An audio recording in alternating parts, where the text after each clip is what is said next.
Hi, my name is Cody, and today we're bringing the zoo to you, and we are at the swamp. Here in the swamp exhibit, we're going to talk about some of the birds that you guys might see when you walk through. If you may see a big white bird. That is a great egret. She is a rehab bird, so that's one reason why she's here. She's actually from a common species you'll see in North America near most waterways, and she's mostly a fish eater.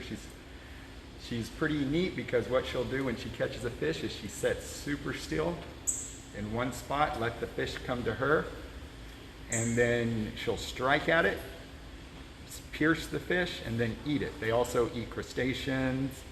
They'll dig for other things in the soil, but she eats mostly fish. Also, we have in this exhibit some waterfowl. We have some blue-winged teals, red caps, and redheads, and some wood ducks. Right now, you may see the one sitting on the stumps. Those are the blue-winged teals. The one in the back near the great egret is the male. The one in the front is the female. They regularly lay eggs, and they actually lay really pretty light blue eggs. These guys, and we actually have several. Some of them are nesting as we speak, and they'll swim through the water and dabble through food and anything that we feed them. They especially love crickets. Now, when people walk through, the one species people really notice is our pink spoonbills. These are roseate spoonbills. One question that we get a lot of is, one comment that we get a lot of is, oh look, they're baby flamingos. These guys aren't really related to flamingos, but they get their coloration very similar. They eat a lot of crustaceans, fish, and that beak, what they do is they're called a wader. So they go into the water and they swing that beak back and forth. And they look for little crustaceans, insects, fish, and they're pretty general. They'll eat all kinds of stuff. We have one at the very top nesting right now. He's looking at us. He's working on his nest, and hopefully there's eggs. Since it's kind of high, we're not sure, but he's been setting pretty consistently. We have 2 males and 2 females, and they look very similar. They're really hard to tell apart. There is some changes in the throat color during breeding season, but for the most part, they're very similar. These guys, you'll see these guys in near the Florida, Louisiana area along the coast. They occupy a lot of the coastal areas, all the way down into Mexico. And they're pretty neat little birds. They'll congregate in large groups. So and they'll nest anywhere between, as you can tell, about 15 to 20 feet up, and they'll even go a little lower too.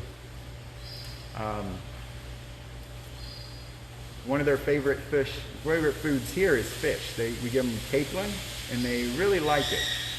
Sometimes even they'll come down and grab it, but currently, because they're nesting, and that's really their most important thought right now, they're just thinking about looking for sticks and building nests and sitting on nests, and they'll regularly fix it. Even when they have chicks and they're working on it, they'll regularly kind of work on the nest and make sure it's just right. And usually they lay about 2 to 4 eggs, and these eggs are white, and they'll care for all of them. Sometimes other spoonbills will actually help care for them too. So they kind of work together, surprisingly. Another bird that you may come in and it's pretty bright and you may see a lot of is we have 2 species of ibis. One is the scarlet ibis, the other is a white ibis. The scarlet ibis are more from northern South America, along the coastal areas. The white ibis are more around the similar to the roseate spoonbills, the Florida coast area, Louisiana. They will go into South America, or Central America, I'm sorry. And currently we have a pair that's nesting too. If you look right in the corner over here, they've been setting on eggs. Right up there, that's the male and the female. And they get their coloration very similar. They eat a lot of crustaceans. One of the main things they eat is actually beetles, which helps them get their color. They'll eat, but they use that beak to probe into mud and under vegetation, and they'll shake their head back and forth trying to release any kind of little fish or beetles that may be in the water, and they consume them. They absolutely really love insects. And the white ibis have do the exact same thing, but they're from different regions, different areas, and they only intermix a little bit in Central America. They're both considered wading birds, so they'll wade in the water looking for their food. And here, the reason why they're able to get their coloration, both the roseate spoonbills and the scarlet ibis, is we feed them a pellet that's similar to flamingo pellet, and it has a lot of the color that they need. And that's why they're so bright. If for some reason we weren't feeding that to them, they'd actually become kind of a light pink color. And during breeding season, you can see one of the males far over there. He has kind of like a white patch under his throat. During breeding season, the males will actually grow a pouch on underneath their chin that signifies that it's breeding season. And in here we also have some pochard waterfowl. They're a bigger species from Central America. We have 2 males and a female. They kind of hang out and swim around, and they eat all kinds of stuff. And they really like insects. They've already eaten all of the, as she's coming through, she's looking for any mealworms or anything that we put in the water for them to eat. And they're pretty active, as you can tell. She's finding it right now. And they're called a dabbler, so they don't really dive like some ducks you might see. They actually just dabble in the water, eating anything on the surface. So this really works for them to eat. When we throw in some sort of insect or some pellets, it keeps them busy. So that's how we keep them enriched for most of the day.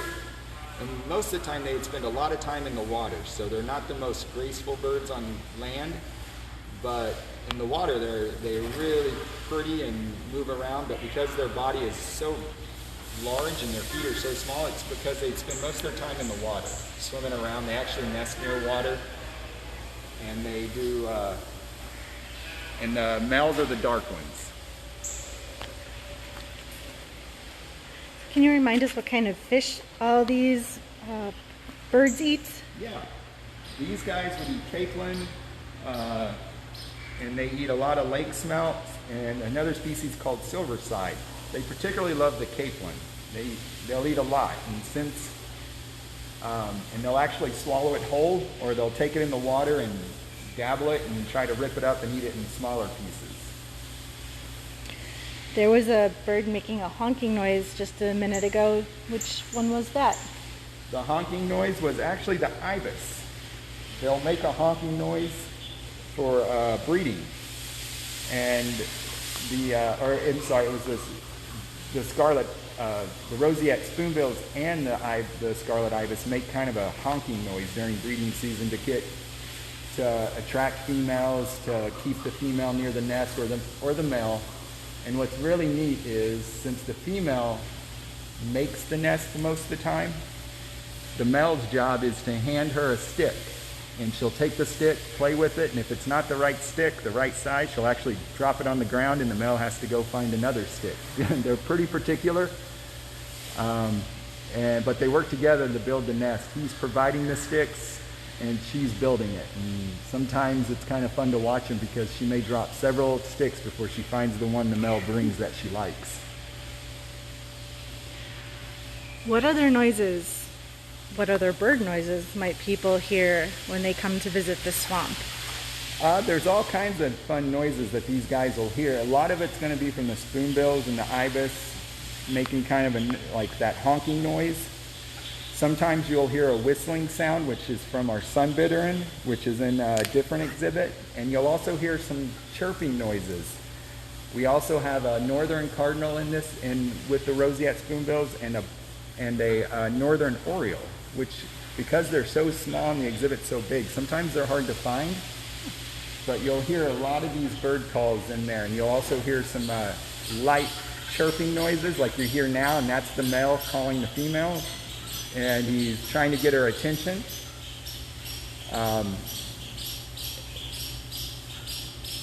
And right now the male is trying to kind of attract the female to get her interested and discourage other birds away from her. Can you tell us a little bit more about the egret again? Yeah, she's a great egret. And one thing that's really neat about her is that you see the long little strands of feathers.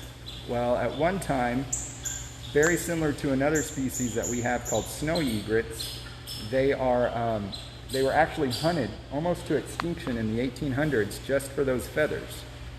Luckily, though, what happened is it was one of the first conservation acts was to stop the sale of hunting birds for plumage, for decoration, hats mostly. And so shortly after that was passed, and it was Teddy Roosevelt who passed it, the population boomed. They're very common, and you may actually see a species that's very similar called a great heron, or a heron. They're about the same size and they have the same behaviors, but they occupy different locations. So where might someone find a heron? You would find them near any river source, any water. They're always looking for places, a lot of like ponds and stuff like that. They're super quiet, and what they do is they'll stand in one area to hunt. So it's sometimes really hard to find them unless they're flying off. And they'll eat all kinds of fish, a lot of small stuff, and they're kind of a set and wait. They wait in the water to find what they're looking for, the fish to come to them. Can you tell us again why the spoonbill's beak is shaped like that, or is it a bill? It's a bill, beak, similar. It's shaped like that because that helps them hunt. They actually skim the top of the water, and they'll actually kind of dig in the mud, and it helps them kind of has more surface area to capture things. A lot of crustaceans, a lot of stuff like that. And so they have a very unique bill. And there's multiple species of spoonbills. This is probably one of the more colorful ones. But there's some in Africa, there's some in South America. They're very common near any kind of water source. The spoonbill is it's to help catch anything they want to catch in the water. It's just more surface to capture stuff. Do you do any training with any of these birds? Well, we try not to train them too much because if we train them too much, it may affect their breeding. But they all the one thing that we do a lot of is we routinely will walk them inside of exhibits. So they know that when the water's drained and we walk one direction, they'll actually walk into a holding area for us to capture them. For wellness, for us to check on them, make sure they're healthy, and do any kind of checkups on them. The ibis do the same thing. We do a lot of feeding in rooms, not on exhibit, in their habitats, but in an off-habitat area so they can eat, and it makes us easier for us to get our hands on them when we need to. So you've been talking about their breeding, laying eggs and nests, things like that. So what happens once the chicks hatch? What do we do with them? Well, when they hatch, we let the parents care for them. We don't really intervene unless it's absolutely necessary.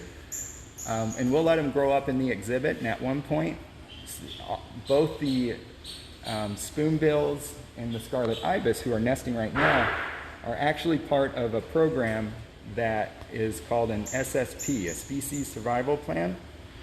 And it basically coordinates where all the birds in North America under human care, where they go for breeding. So when you get to a certain age, sometimes 1-2 years old, one of their chicks may actually go to another zoo so he can breed somewhere else, or she. Or they could stay in the group. They can, what's nice is they usually, the kids can stay with their parents for a little bit, and they'll just kind of help out building nests, learning behaviors and stuff like that. And usually the dominant males will actually breed with the females. Are any of these species currently endangered or threatened? No, none of these are currently endangered or threatened.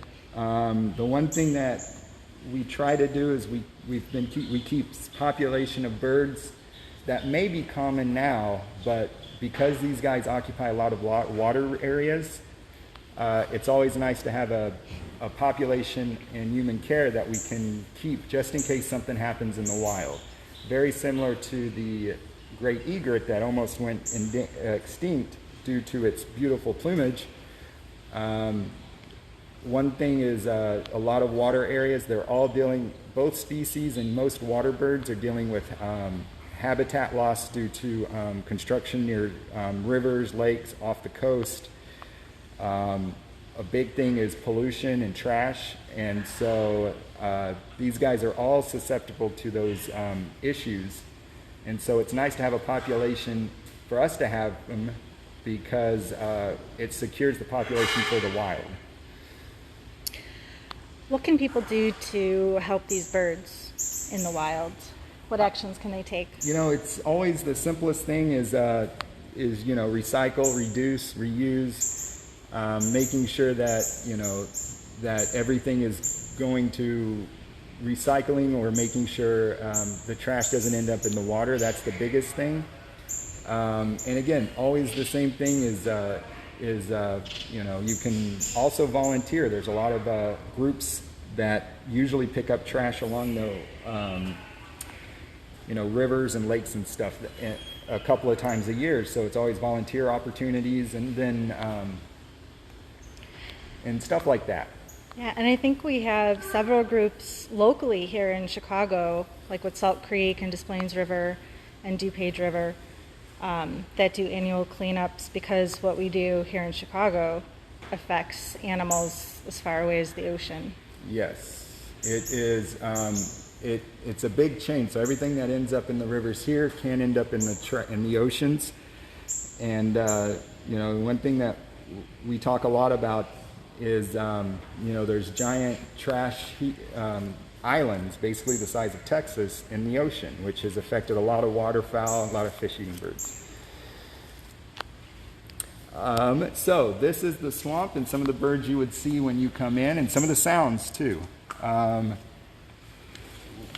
Thank you very much for joining us here at the swamp and talking about all these things, and thank you very much.